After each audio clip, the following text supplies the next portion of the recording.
Patuloy kang manahan at mag-usap, Panginoon, sa aming kalagayan, Lord God. Truly, you are a loving God. It is your word, Lord God, that delight yourself in the Lord, and also the Lord that will give you the desires of your heart. Panginoon, nakikita mo ang puso ng bawat isa sa amin. Nababasa mo, Panginoon, because you are the omniscient God. We surrender everything, Lord God. Kung anumang mga nakikita mo, Panginoon, hapon, mga kasalanan, Panginoon Diyos, hugasan ang linis mo ang bawat isa sa amin, Panginoon. And thank you, Lord God, for the forgiveness, for the redemption of our Lord Jesus Christ, for forgiving our sins, Lord God. Thank you, Lord God. Sa iyo namin pinagkatiwala, Panginoon Diyos, ang fellowship dito, Lord God. Mula po kanina hanggang sa matapos, Panginoon Diyos, sa araw na ito, Panginoon. I-trust mo namin sa iyong pangangalaga, paghilos, at paggabay, Panginoon.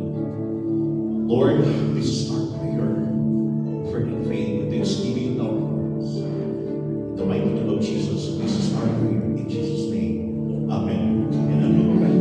Please be seated po. Thank you for those presence in the natin, Panginoon. And praise God, welcome po sa bawat isa sa ating nandito particularly yung desire po ninyo na talagang mag-isa at hindi lang mag-isa kundi sumamba sa ating Panginoon sapagkat niniwala ko na ang isang totoo, isang tunay na mananampalataya talagang hinahanap niya ang presensya ng ating Panginoon. Hinahanap niya ang Panginoon na nagligtas ng kanyang buhay. And sa araw na ito, mga kapatid, continue po natin ang series of our topic, particularly according to the Gospel of Mark, John Mark. And po natin, mga kapatid, we are now in chapter 4 of the Gospel of Mark. So, Mark chapter 4, verses 21 to 25. And our topic for today is titled, The Light in You. So, ang ibig sabihin po nito, ang liwanag nasa iyo. So, nagagaling ito saan po nagagaling kayo liwanag na ito, mga kapatid? And makikita po natin po yan sa ating patuloy na pagtalakay sa mga salita po niya na ating po makikita po, mga kapatid. So, let's continue. Mark chapter 4, verses 1 to 21 to 25. Also, he said to them, is a lamp brought to be put under a basket or under a bed? It is not to be set on a lampstand, for there is nothing hidden which will not be revealed, nor has anything been kept secret but that it should come to light. Verse 23, if anyone has ears to hear, let him hear. Verse 24, then he said to them, faith heed what you hear, with the same measure that you use, it will be measured to you. And to you who hear, more will be given. Verse 25, for whoever has to heed, more will be given. But whoever does not have, even what he has, will be taken away from him. God bless the reading of His Word. Okay, so, yan po, nakikita na babasa po natin sa Matthew, Mark, chapter 4, verses 21 to the following verses.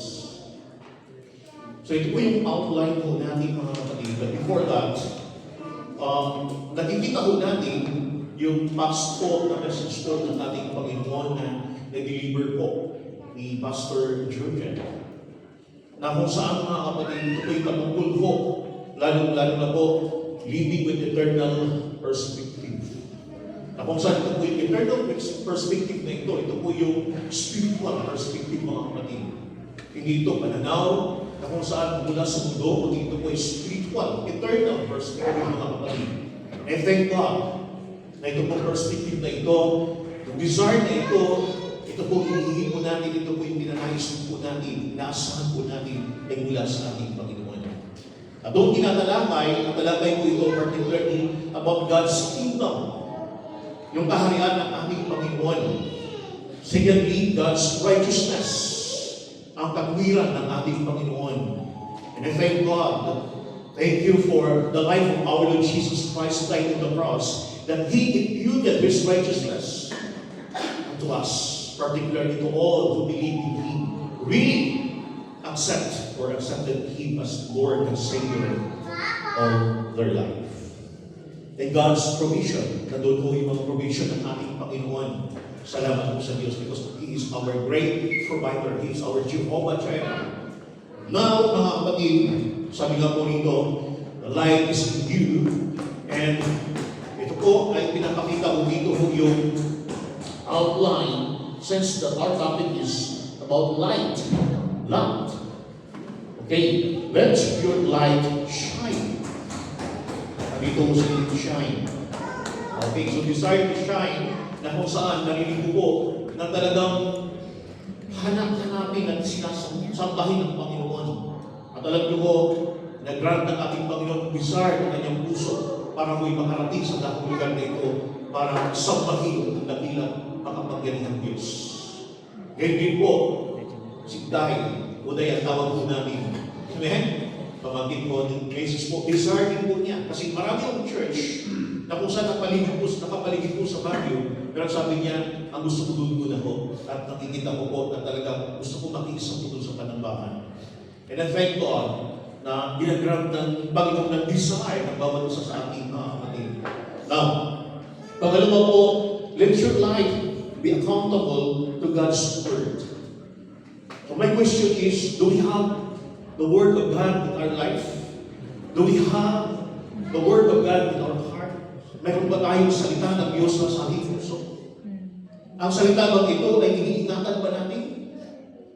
Ang mga salita nito ay kinagigiliwan ng bawat isa sa atin?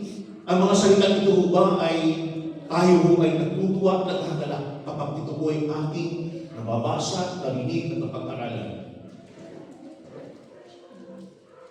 So hindi ba tayo nagsasawa sa mga salita ng ating Panginoon?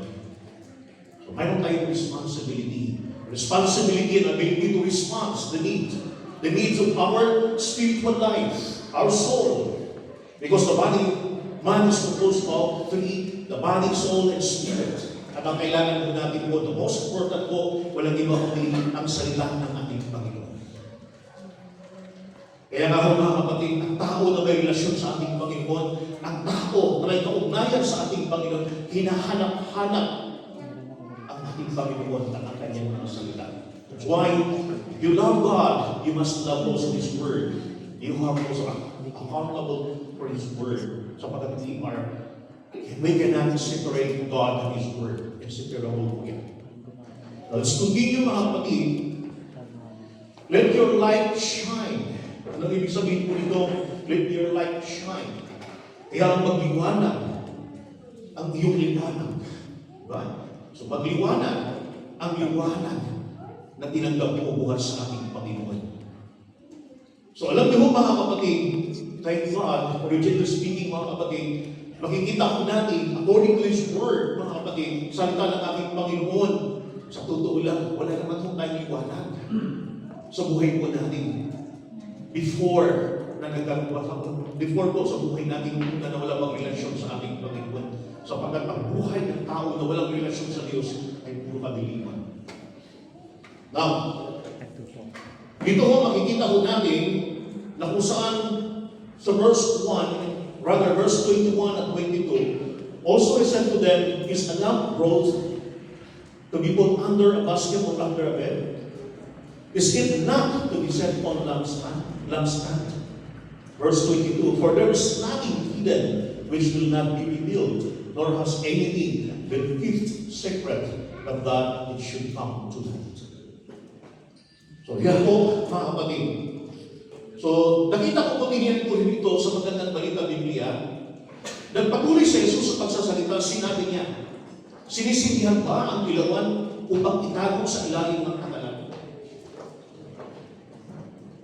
O kaya sa ilalim ng higaan?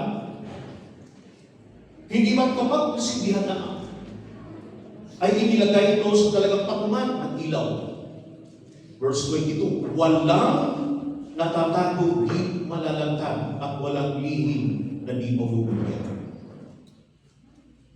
So mapansin po natin, sa ating pong panambahan, mayroon pong tayong sinisindihan. Mayroon itong ilawan, may kandila. Ang ilawan hubang ito, ang kandila hubang ito, inilalagay po natin dito sa ilalim po ng pulpit stand.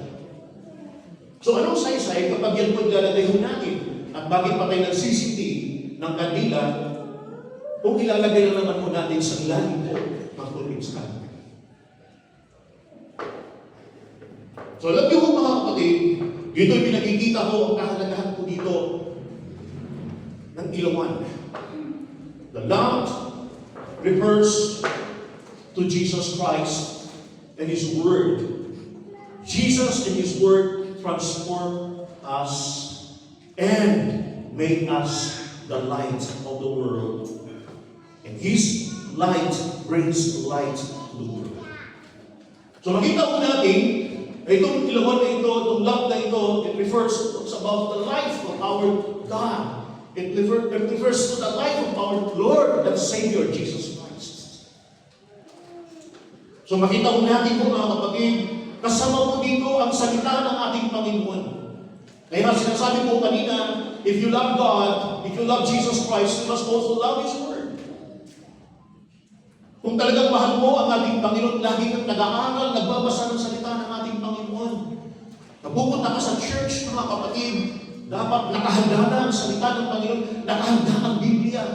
Kung yan man ay Bible, nadadala po, text, dito ka.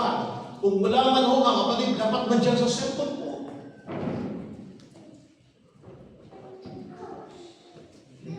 So, yan ang pinakamahalaga na upang maging.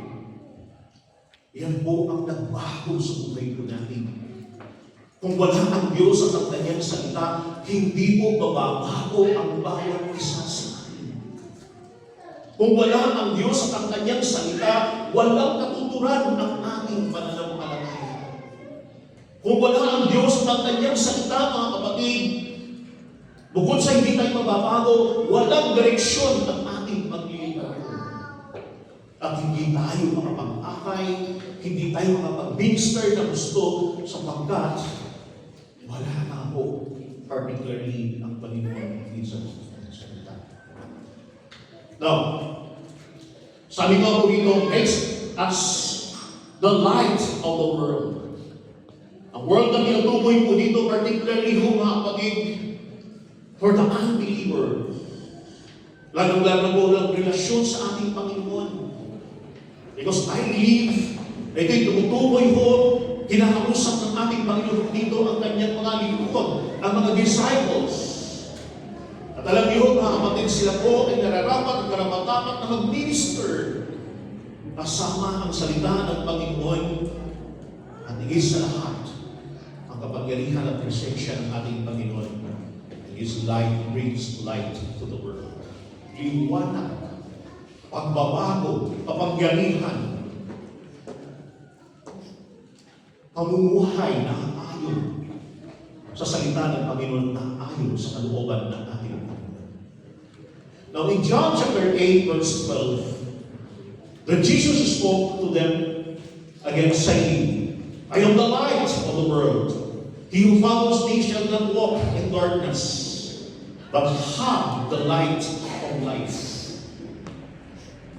So ito po ang sabi mo ng ating Panginoon. So habang sinabi ko dito sa mga Pharisees at mga Sadducees, mga kapatid, sa mga teachers of the law, sabi ko rito, I am the light of the world. He who follows me shall not walk in darkness. Hindi siya lumalakad sa kadiliman. Hindi siya namumuhay sa kadiliman. At ang sabi ko rito, mga kapatid, aside from that, because he who follows me shall not walk in darkness, but have the light of life. So, kumusta ang buhay po natin? May liwanag po ba na nagliliwanag? Buhay po ba na binago na ng ating Panginoon? Buhay ba na punong-puno ng pag-asa buwan sa ating Panginoon?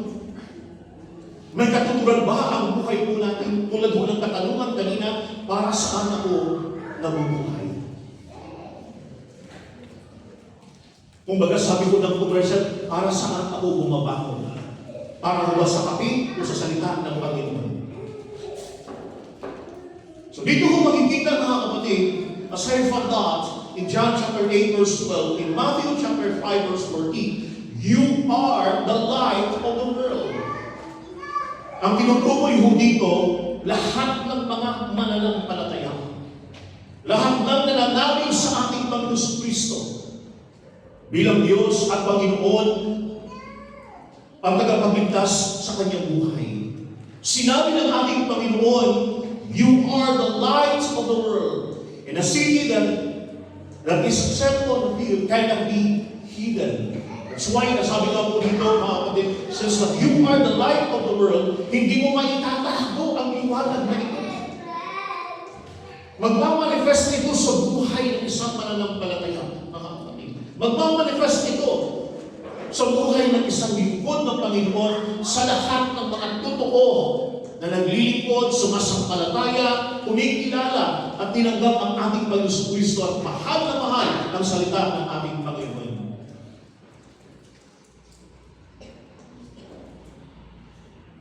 So nagagawa ba natin ito? Nangyayari ba ito sa buhay natin? Yan ang sinasabi ko ng ating Panginoon. Na hindi mo may tatago ang ilawan na ito, mga kapatid. Jesus Christ has given His light to the believer's life. So, nang ibig sabihin dito, mga kapatid, simply, ibinigay ng Panginoon itong light na ito na pinagmumulan siya mismo because He is the light.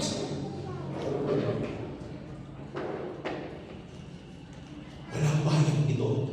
Ito'y talong, ito'y libre, mga kapatid, sa buhay na pinagalaw sa atin ng ating Panginoon. Libre ito na pinagalaw sa atin.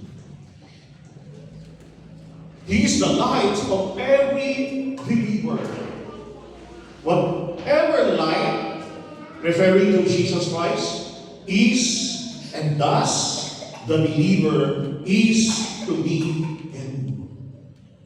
Kung ano si Kristo, kung ano ang ating Panginoon Kristo, ganoon din tayo na mga lingkod, na mga mananampalataya, na mga anak ng ating Panginoon. At kung ano ang ginagawa ng ating Panginoon na ilaw, ganoon din ang ginagawa ng bawat isa sa atin.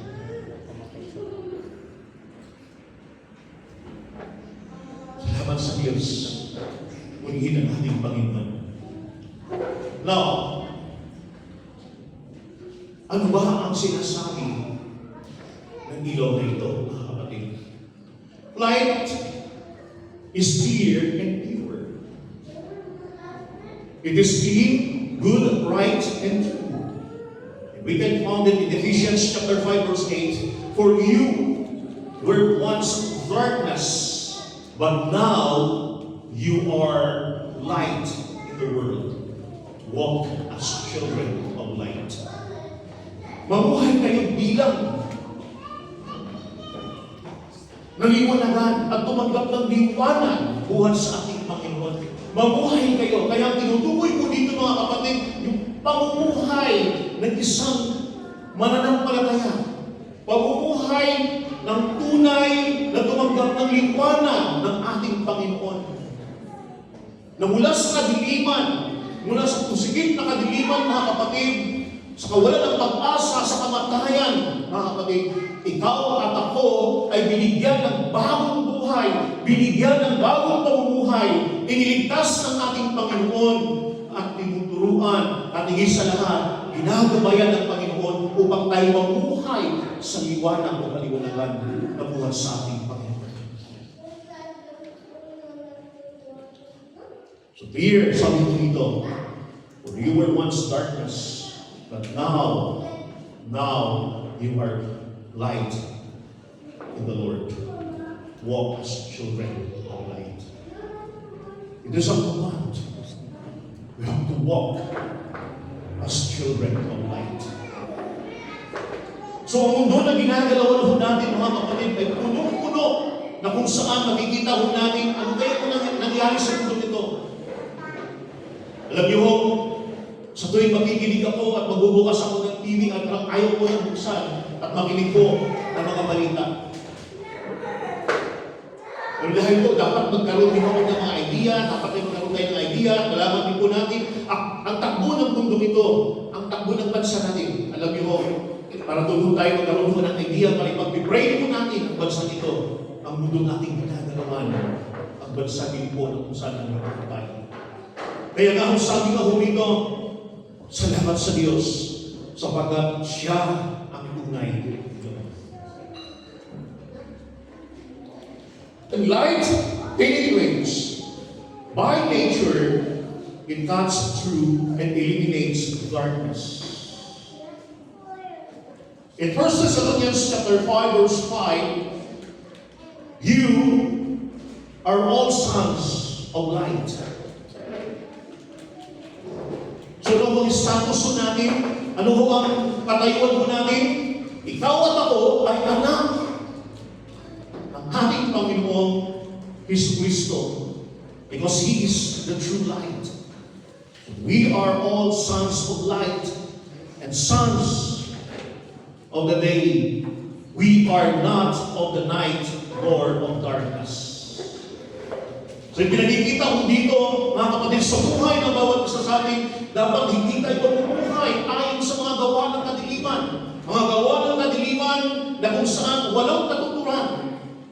Na magpapahamak sa ating kaluluwa, magpapahamak sa ating buhay.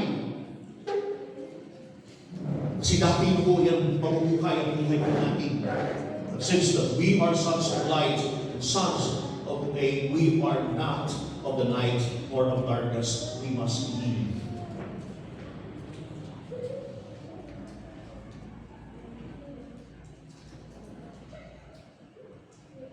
Let's continue. Sabi ko rito, aside from light penetrates, light reveals. Inihahayag po ng liwanag.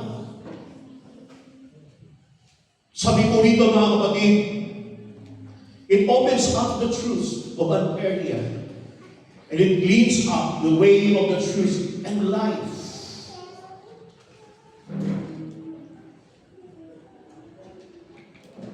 So, inihahayag po ng liwanag. Particularly ng Diyos po natin, mga kapatid, ng ating Panginoon na sinasamba. Opens up the truth of an area, particularly in the area of our life, mga kapatid. And it leads up the way, the truth, and life.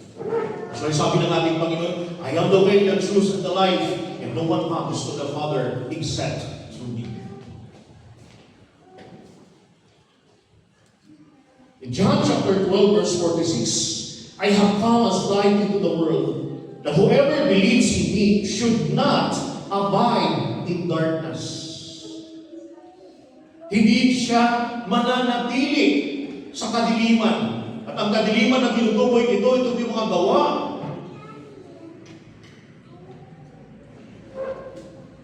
Na makapapahamak sa ating kaluluwa, mga gawa na hindi kinalulugdan ng ating Panginoon. Pamumuhay sa kasinungalingan. Pamumuhay na kung saan, mga kapatid, ito ay magdudulot para ikay mapalayo sa presensya ng ating Panginoon at mapahamak ang iyong kaluluwa. Kaya sabi ko dito, whoever believes in me should not abide in darkness. So, kumusta ang buhay ko natin? Kumusta ang pamumuhay ko ba? So, isang mananampalataya, mga kapatid, na kung saan naliwanagan at tumanggap ng liwanag buhat sa ating Panginoon. Hindi na niya asamin po ang mga bagay sa mundo ito na magdudulot sa kanya ng kapahamakan. Ang focus po niya, walang iba kundi ang ating Panginoon at ang kanyang mga salita at ang kalooban ng ating Panginoon. Yun ang focus po niya. So, napakaganda na hudang katayuan na pinagdalo mo sa atin ng Panginoon, ikaw ay anak. And aside from that, you are the light You are the light of the world. Now the believer has light. He is the light of God upon this world. So yun po ang status natin. Yun ang stand po natin. Yun po ang katayuan po natin. Bilang lingkod ng Panginoon, bilang anak ng Diyos, mga kapatid.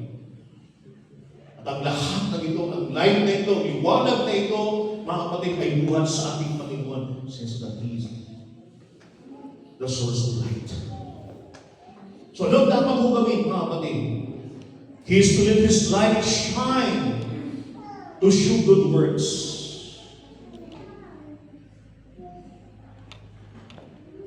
So dapat maliwanagin niya ang liwanag na nasa Kanya. Dapat ibahagi niya si Kristo. Ibahagi niya ang salita ng ating Panginoon at patutunayan niya ito sa pamamagitan ng Kanyang mga kilos, mga gawa, mga pananalita, at higit sa lahat ng Kanyang mga plano na aayon sa kalooban ng ating Panginoon. Lord, patawad po kung may mga panahon na hindi ko namin nagawa ito. May mga panahon na iba po ang aming pinapakita, iba po ang aming mga nasasabi, iba po, Panginoong Diyos, ang aming mga nagagawa.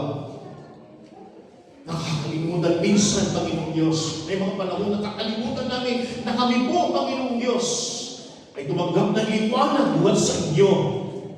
At inanghal mo kami, Panginoon, na kami po, Lord, ay ilaw ng salita.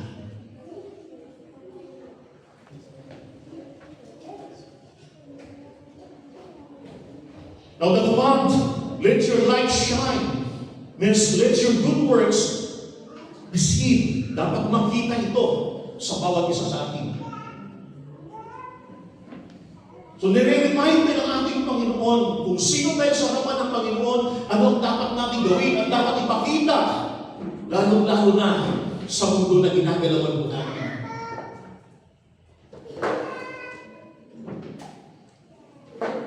Nire-remind tayo ng ating Panginoon.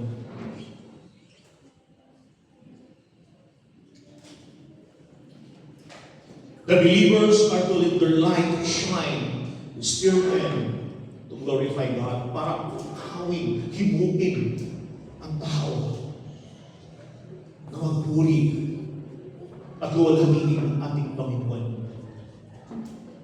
Kung makikita ho ng mga unbeliever, although hindi pa po believer, at makikita ho nila na patuloy tayong gumagawa ng mabuti, matuwid sa kabila po ng lahat, sa buhay po natin, sa mga nangyayari po sa buhay po natin, mga kapatid, alam niyo ba, sasabihin po nila, kakaiba talagang tao ito, kakaiba talaga ang buhay niya. Purihin ang ating Panginoon, purihin ang Diyos. Dumating ng matinding mga pagsubok sa kanyang buhay na hindi ba niya sinumpa ang ating Panginoon. Dumating na ang matinding mga problema sa kanyang buhay. Pero nandiyan pa rin patuloy po na nagsiserve sa ating Panginoon. Patuloy na nagpupuri sa ating Panginoon. Yan ang tunay na tumanggap ng liwanag sa ating Panginoon Diyos. Liwanag na hindi napupunti. Ang ating mga mabubuting gawa na hiwalay sa Panginoon. Yun ang mabubuting gawa. Ang sabi ko rito ay mga maruming basahan sa harapan ng Panginoon. Ngunit salamat sa Diyos, lahat ng ating gagawin po dapat magbiwanag at magbigay ng papurihan sa dakilang at Panginoon ng Panginoon na tagapagligtas at luluwalhangin ng mga tao. Ang direksyon pa rin ng papuri, ang direksyon pa rin ng pagkilala, pag-acknowledge, walang iba pa rin sa Diyos.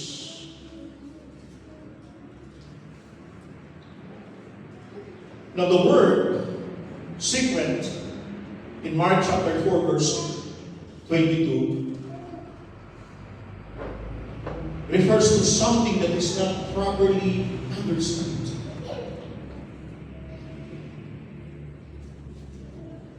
Why? Because before Jesus, the kingdom of God was not very clear.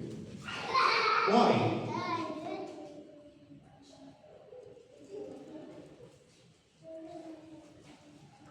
Kaya kung titignan ho natin, sinasabi ko, the kingdom of God, mayroong king sa kaharian.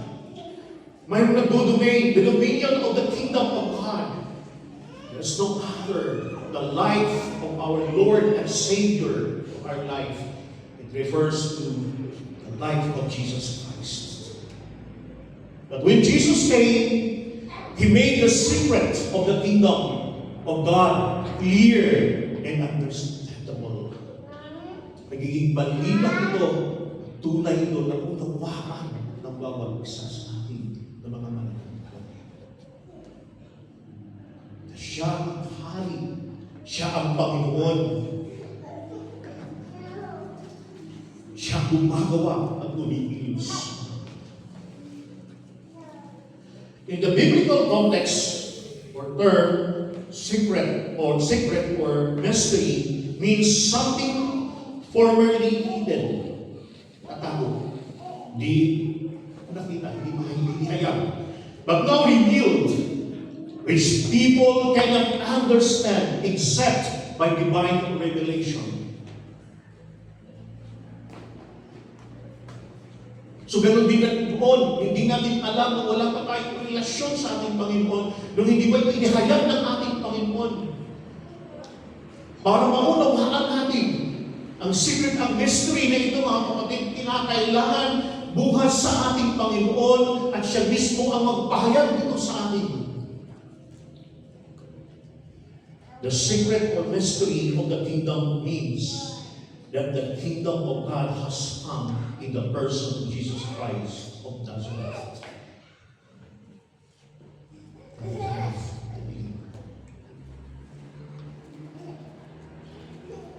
Siya ang hari. Siya ang ating Panginoon. Siya ang dakilang ating tagapagligtas.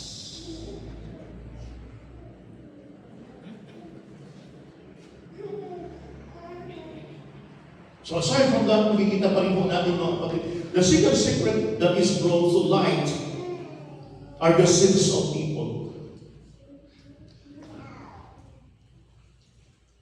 Men try to hide sin, their sins and shame. But Jesus said, not a single thing will be hidden forever. Every secret thing will be revealed and opened up by God. May secret ba sa Panginoon? May pagkago ba sa Panginoon? May bang hindi hayag at lantad sa harapan ng ating Panginoon at sasabihin natin, Lord, hindi mo alam kasi secret ito, Panginoon. Even yung ating isipan, yung laman ng ating puso, walang secret sa harapan ng ating Panginoon. Because every secret thing will be revealed and opened up by God.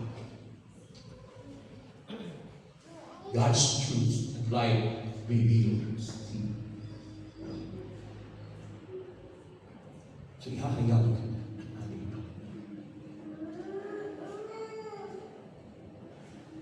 next, papasok tayo sa pangalawa, mga kapatid, let your life be accountable to God's Word. So papaano natin ginagawa ito na ikaw at ako bilang lingkod ng Panginoon, bilang light of the light of the world. Because we receive light from God, paano natin ginawa ito, natin accountable tayo sa salita ng ating Panginoon. In verse 23, if anyone has ears to hear, let him hear. Pay attention to what we hear. For what God teaches us, we are accountable, responsible of what we hear. We must take care.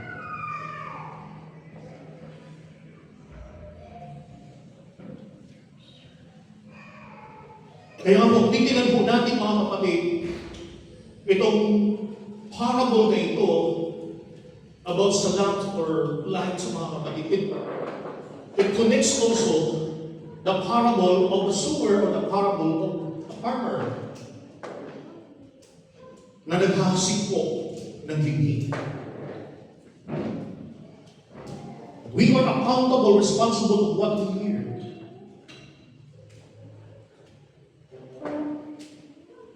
And we must pay the Word of God.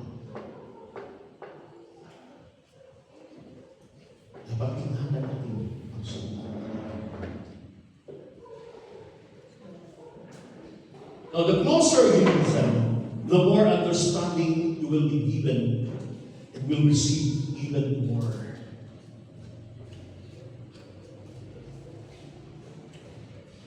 So, sa ating pakikinig, sa ating pagtanggap, sa salita ng ating Panginoon, mga kapatid, sabi nga po ito, the more understanding you will be given, you will receive even more.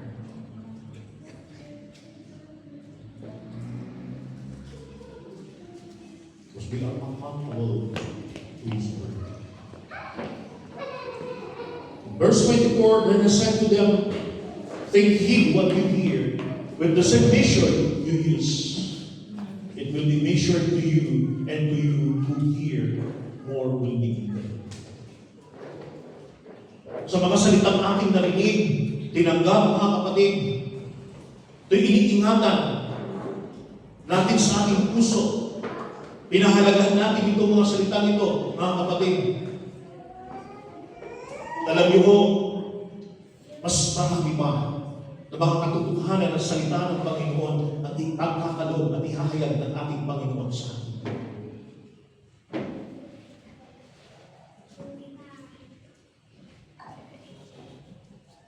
We need to listen closely to God's Word so that we can grow in understanding.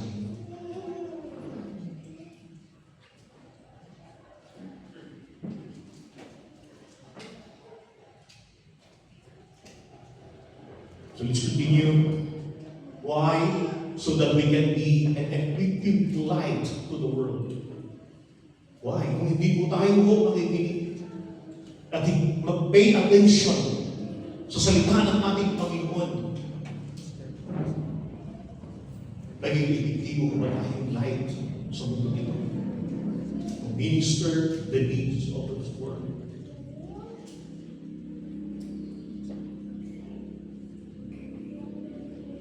And aside from that, so that we can walk victoriously, para tayo makapamuhay at pamuhay na managumpay, mga kapatid.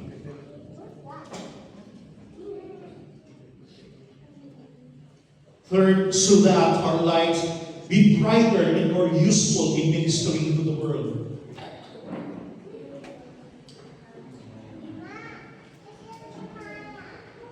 So we must ask ourselves before the Lord, Lord, kumusta, Panginoon Diyos? I-evaluate mo ako ngayon, Panginoon Diyos.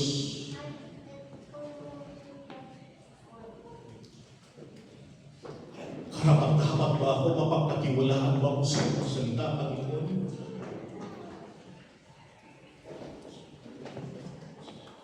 At ang mga salitang itong natanggap ko, Panginoon, marami pa po ngayon, Panginoon, at lalo at ipagkakaloob, Panginoon, sa atin.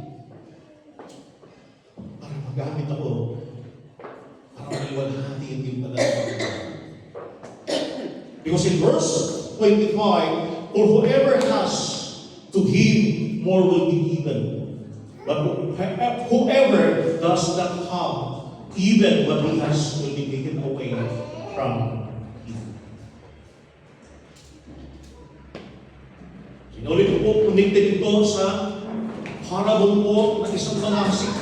Parable of the lamb and the parable of the farmer were connected. Why? Because the rock is ground, the rock is soil po. Alam niyo, tinagap nilang salita ng Diyos, masaya, pagkatapos, dahil nga po doon sa mga alalahanin, dahil nga po sa mga problema, dahil nga po doon sa mga bagay sa mundo ito. Sinasabing tinagap niya ang salita ng Diyos, pero alam niyo, hindi po totoo. Ganun din po sa fertile ground. So akala lang po na sila'y tumanggap, nanampalataya, pero hindi ho.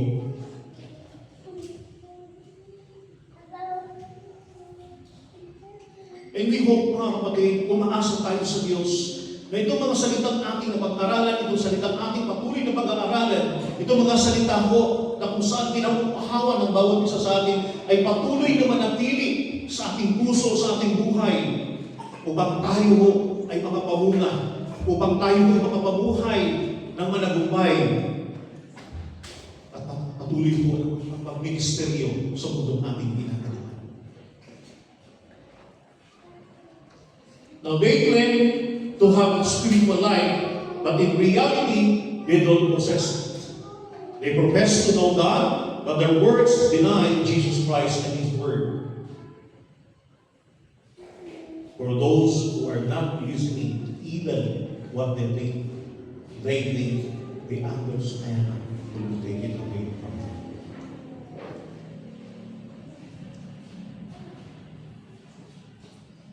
So dito yung pinagkikita ko mga kapatid. Ang napakalaking kaugnayan ko dito, parable of the sower. So saan hasik ang salita ng Panginoon sa ating nahasik sa matabang puso, sa matabang lupa. At ito'y nagbubunga ng sagana. Sapagkat iniingatan natin ito. Pinahalagahan natin ang salita ng ating Panginoon.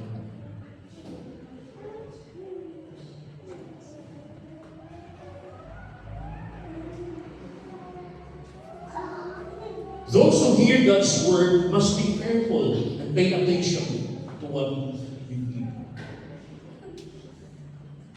Kaya ang pakikinig ng salita ng ating Panginoon ay dapat pahalagahan, ingatan. Sa ating pakikinig, kailangan din natin tingnan. Ito ko ba'y naaayon sa kalooban ng Panginoon? Naaayon ba ito sa salita ng Diyos o ito ko ay gawa-gawa lamang? So, kailangan natin tingnan. Kailangan natin testo sa buhay po natin kung ito ko'y bukas sa ating Panginoon.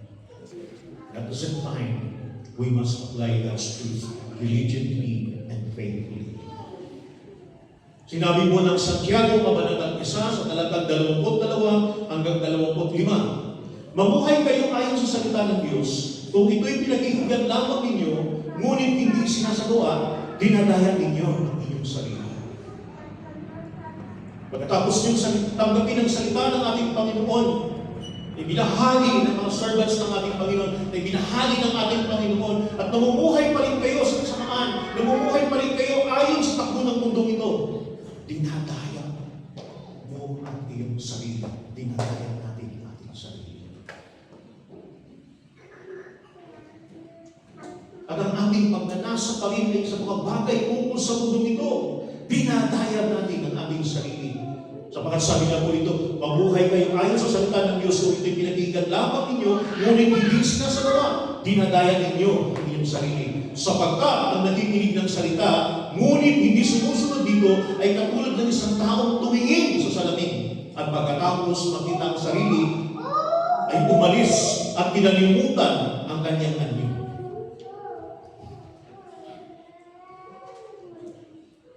Hindi ko sinasabing masama ang pagdala ng sarili. Hindi ko sinasabing masama ang tumingin sa sarili. Lalo na, may laman ang bago ng salamin. Pero tinutukoy ho dito mga kapatid, katapos nating makita, pagkatapos nating itanto ang ating sarili, ang ating buhay, ayon sa salita ng ating Panginoon, kung sino ka at sino tayo.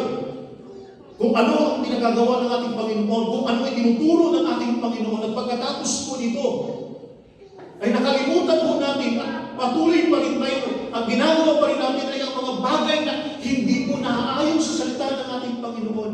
Mga bagay na kung saan ito po'y nakakasira sa ating pananampalataya. Sabi nga po dito, tinataya ang iyong sarili. But in verse 25, ang taong nagsasaliksik at nagpapatuloy sa pagsunod sa kausang ganap na nagpapalaya sa tao ang pagpapalain ng Diyos sa lahat ng kanyang gawain. Siya ang taong gumagawa at hindi lamang katulad ng nakikinig lamang at pagkatapos ay nakalilimot. Praise buhay sa amin. Salamat po, Panginoon. Through you are accountable for your word, Lord God. Salamat, Panginoon. Therefore, we must leave the light that we have comes from God and show this light to the world and be responsible to what we heard from God in His Word. Maging responsible tayo. Maging accountable tayo sa salita ng Panginoon.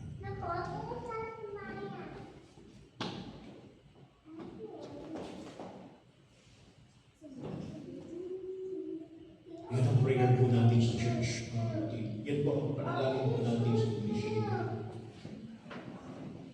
Since that we are transformed by God and His Word, we must also accountable, responsible for His Word. Let's come before the presence of God in the church.